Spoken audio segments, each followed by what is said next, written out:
Okay, good. I'm so glad. I'm getting so much better at this. I love it. Well, I'm in Kansas City, Missouri, so it's great to meet you. Thank you for taking a minute out today.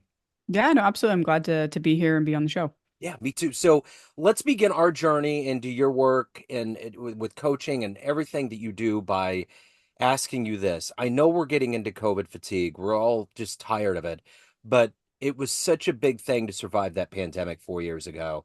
How did you make it through that time period, and how has it changed the way that you do things now?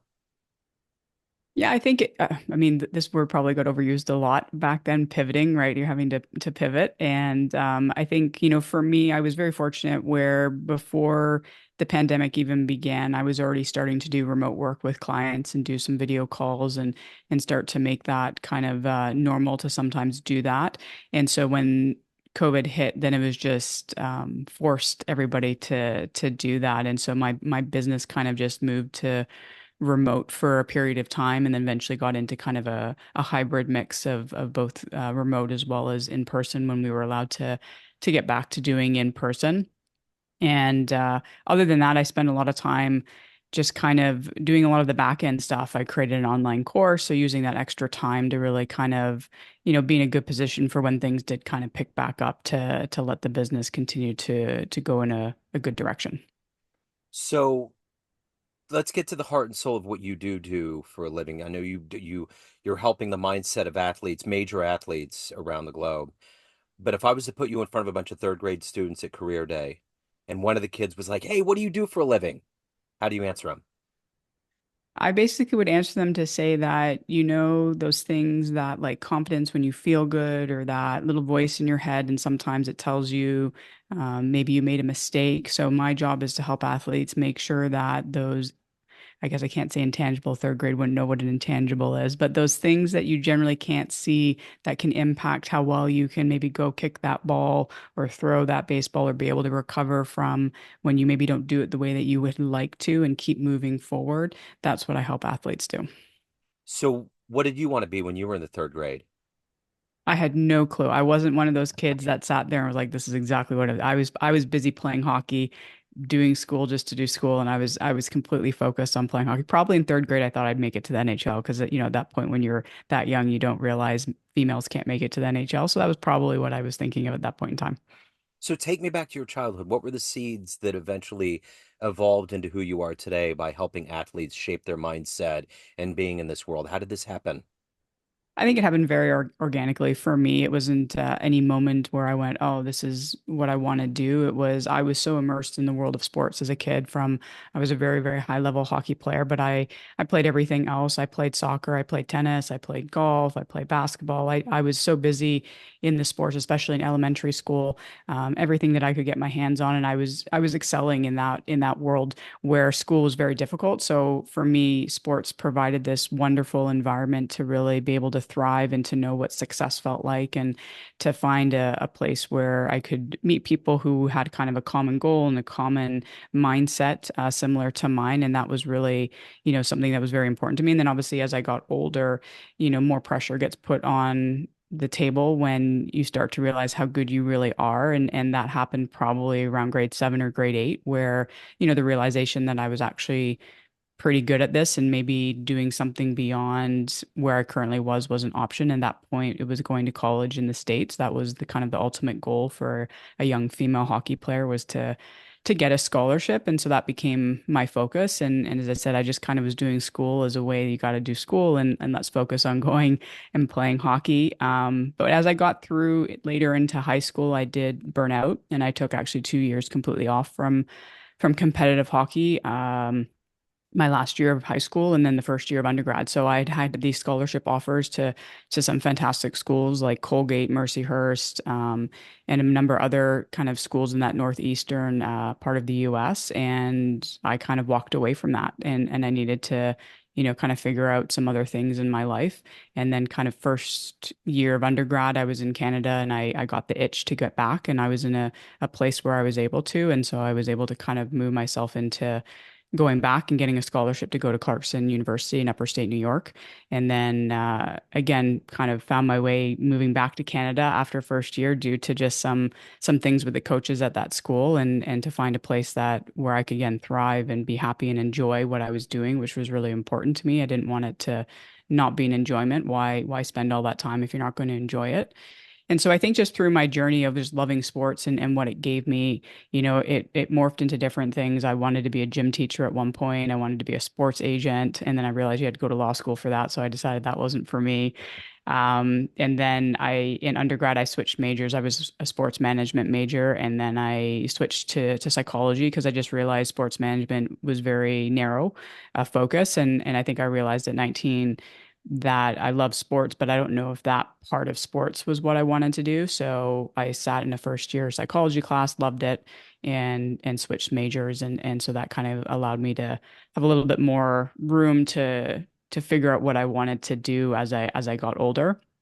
But when I graduated from undergrad, in Toronto, where I'm from, and in Ontario, back when I was in high school, you'd had a grade 13. So I had an extra year of high school, and then I took 5 years to do my undergrad. So I was kind of done with formal education because that's a lot of schooling. Yeah. And so I ended up doing some biomechanics work. So I went and did some physical work with athletes because I just needed to kind of get out into the real world and do some stuff when I decided to retire. But the desire to, I think, over the course of my undergrad and what I went through as an athlete, I think I started to really get that fascination for understanding the mind and helping people on that side of the equation. So I eventually went back to school and then kind of morphed into what I do now. So, who's been a hero for you? Who's been an inspiration for you, whether it's your work or in your life? Who has that been? I don't think there is one person that when I get asked that question, there's no one that stands out. I think there's various people through my journey who have had a very deep impact on me, and a lot of them come back to my teachers and to my coaches. I had a high school coach who was the coach for my team at school who had coached the national program in Canada and was a quite a well accomplished coach who really had a major. He was the first person to see me as a person and to make you feel like you were seen as a person. So he was the first person when I decided to step away from playing competitive hockey to actually say, good for you for making that decision. Whereas a lot of other people were like, why would you do that? Like you're such a good hockey player. Why would you ever step away? So for a long time, his voice and his influence was really very major for me. And then I had a biology teacher in high school who again like really saw me, and I had a learning disability, so school was exceptionally hard. And so she was the one that would come up when she could see I was struggling in school and just kind of whisper in my ear or help rephrase something because she knew I knew the answers. I just, wasn't able to process the question the way that it was being asked. And so those people, when, someone actually really sees you or takes that time to help you, I think that's really who, kind of obviously starts to influence who you are and who you want to be and that impact that you want to have on other people. So, what has been one of the most intense games as far as energy and noise and all of that that you've either played in yourself or been a spectator at? Oh, that's a good question. Played an or a spectator. That makes it a totally different question when you ask it from that. Can I answer both? Because I feel like Please. there's, Yeah. yeah, I think exactly which game. I was very fortunate. I got to go to a lot of Maple Leaf games growing up, and there's one that just comes into mind where I think it was Steve Thomas scored in overtime. It was a playoff game. I don't know exactly which one. I think it might have been against Philadelphia, maybe against another team. So this was probably the early 2000s. And, just being in Toronto and scoring in OT, like the building erupts. And that's a pretty fun experience to be a part of. Anybody who's, been to a playoff game for hockey and been able to be there in overtime and, the home team scores, that's a pretty special and high energy feeling. And then for me personally, there's been a lot that have been high energy. Obviously, anytime you're in a championship game, that's quite an intense and high energy.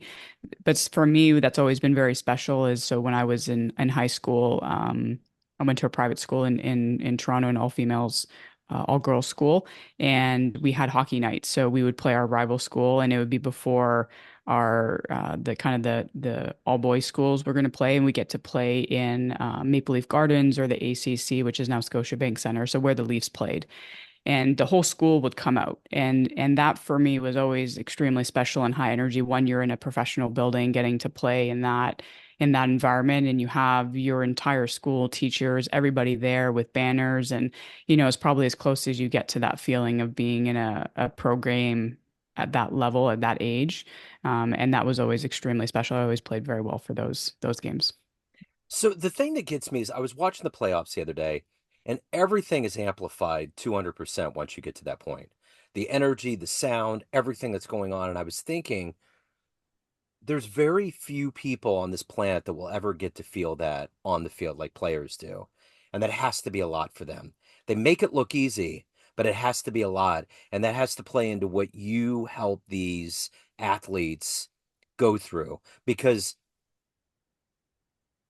do you ever address that? Is that a part of kind of player development and the way that you help them with their mindset when they get to that stage so that they can stay focused? Because I'm sure no matter how good they are, it's hard to do that.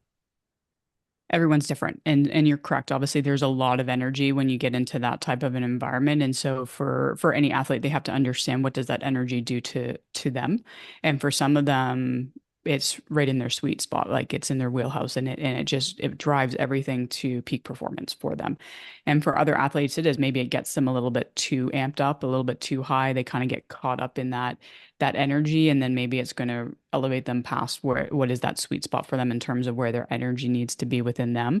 And so that obviously then is a conversation to have. So it really depends on the person and how they kind of take that energy or what that does to them. And then do you need to help them be able to manage that and hone that to make it so that you can thrive in that moment? Or for some, that kind of naturally fits them and they already are going to thrive in that moment.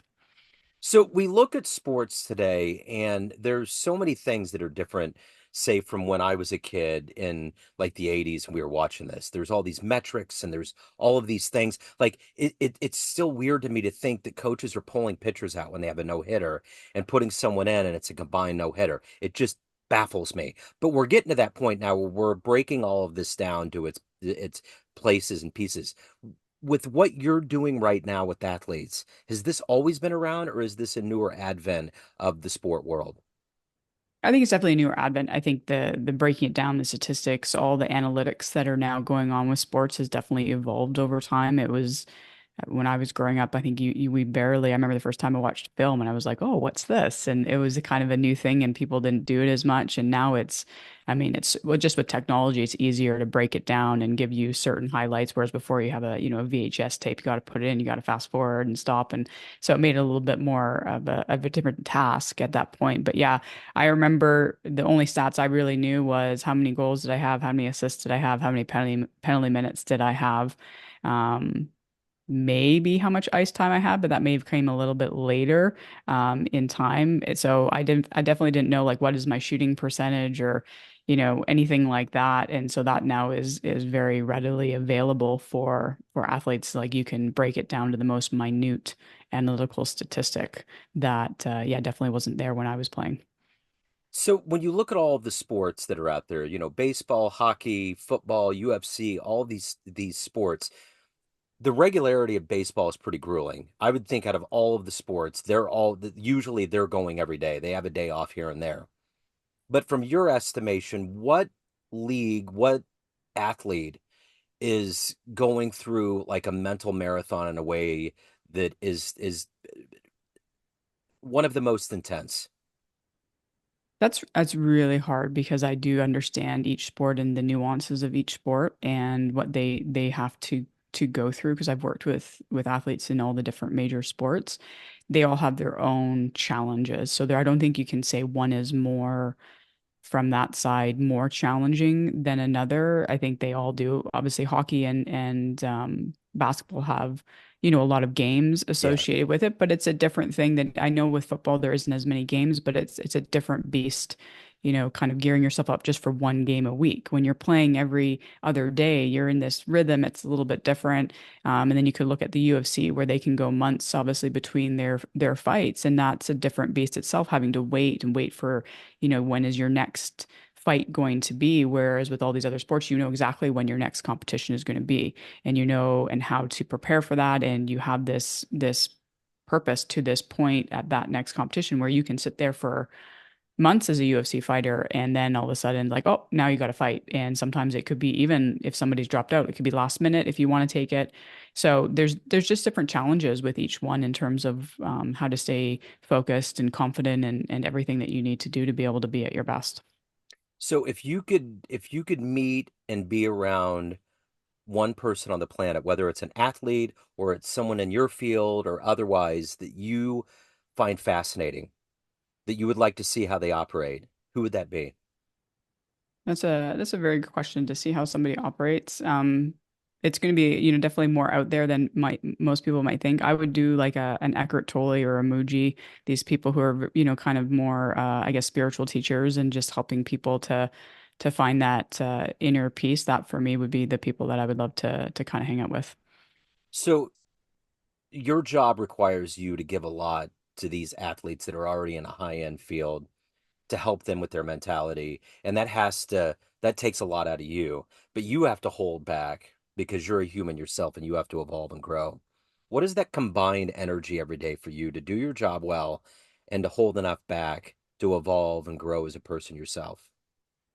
Yeah, for me, obviously, then it creates limits in how many clients I would see in a day. To make sure I can give as much energy as I need to for each client. And it's not even as much energy, it's as much presence. I have to be very present with each client and hold that space for them and help them navigate whatever they're up against in that day or that moment or that last week since I last talked to them.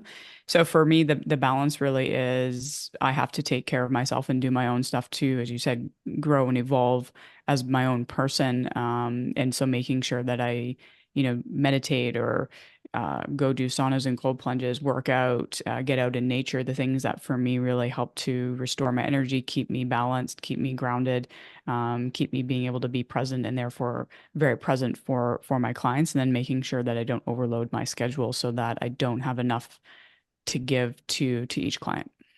So in this field of work, what's changed in this post-COVID world?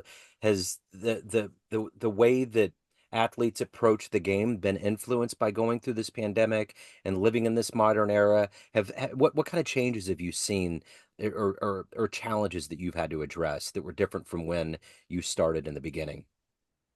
I think obviously just the COVID period itself had its challenges, but since we've kind of been back to normal, I don't see, I think people have gotten back, athletes have gotten back to their kind of their normal way of doing things.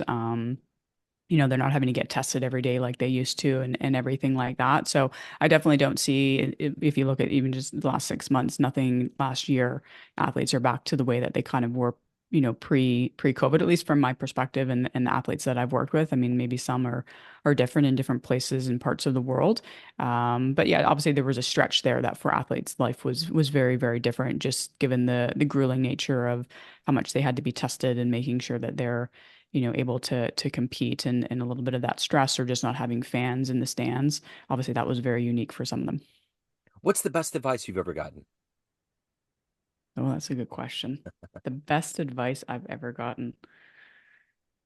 Look more within yourself than, out into the outer world, right? Really make sure that you have a good connection within yourself, your own intuition, your own knowing, and don't heavily or overly rely on what other people are saying or what's going on outside of you. So if you had a dream tonight and you ran into that version of you that had all of those scholarship offers and you were looking at this career in sport versus what you're doing now, and you could give that young version of you a piece of advice based on this life you've lived, the wisdom you've gained up to this point, what advice would you impart on that young version of you?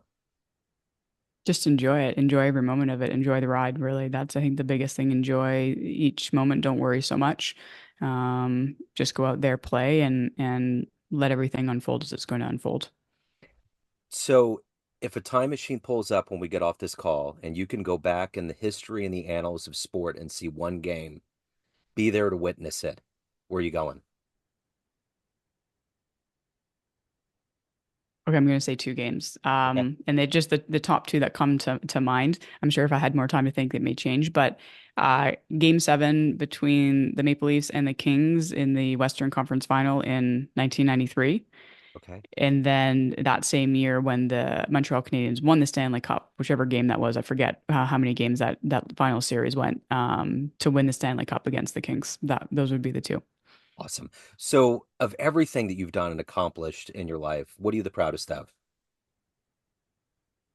I think I'm the proudest of retiring from the game and starting a life in a new country, a different country than where I'm from, and in a place where I didn't really know anybody, and to build the life that I currently have from, I guess, from scratch, right? To have that courage to be able to do it. It definitely wasn't easy. It was necessary, and it was good in one sense for me to figure out who I was away from the game in a city that nobody knew that was a part of who I was. So they were just, getting to know me. But obviously that was difficult at the same time to do it away from certain support from family and other things. When grow up in a city, obviously there's a lot of support there. So to do it and do it without all that support, I think I'm most proud of. So, when you look at the arc of your career as a mindset coach, what was one of the clients or time frames that may have been one of the more difficult ones, but you grew the most, and the end result was something that was unexpectedly sweet?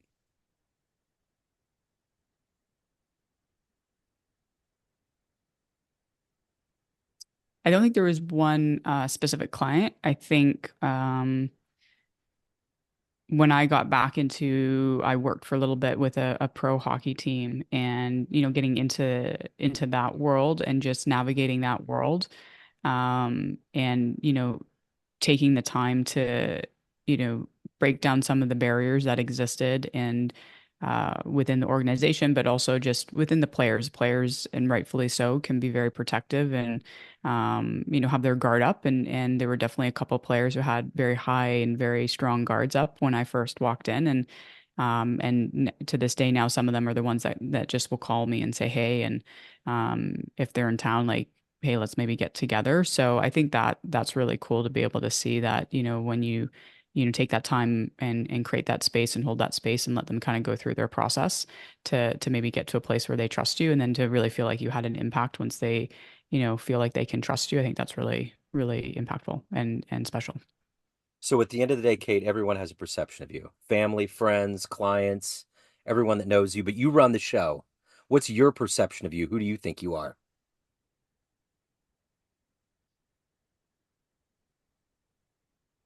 I think I'm somebody who just especially now in my life, it's really about bringing a lot of just love and empathy and presence to my life and to my world and to my clients. And I think that's, that ultimately is who I am. Everything else is just things I'm doing. I'm doing this for a time period, being a mindset coach. At some point, that will no longer be the case. And this is, I think, the biggest lesson I learned when I was a hockey player and try to instill within my clients is these are just things you're doing, so they're not who you are. So I now am really at a place where I understand that who I am is nothing that I do. And that's really, I think, the biggest thing, because I think a lot of people, as you said, probably have a perception of me based off of what I do, not who I truly am. Yeah. So, Get Into the Zone is an Amazon bestseller. If anyone wants to get a copy, they want to learn more about you, reach out, any of the good business, where do they go? Yeah, so the best places to go would be my website, which is QP as in quantum performance, so qpathlete.com. And then that's also my handle, QP Athlete, for Instagram. That's the place I usually post the most and most frequently. You could also find me on YouTube, which is Quantum Performance. But yeah, if you go to the website, that has everything. It has, any of my podcasts that I've been on, a guest appearance on, where my books, and where you can buy my books, and obviously all about my services and offerings. So that's definitely the best place. Excellent. Kate, thank you. This has been fascinating. I appreciate your time today. Best of luck with everything. Thank you. Thank you for having me on the show. Thank you. Take care.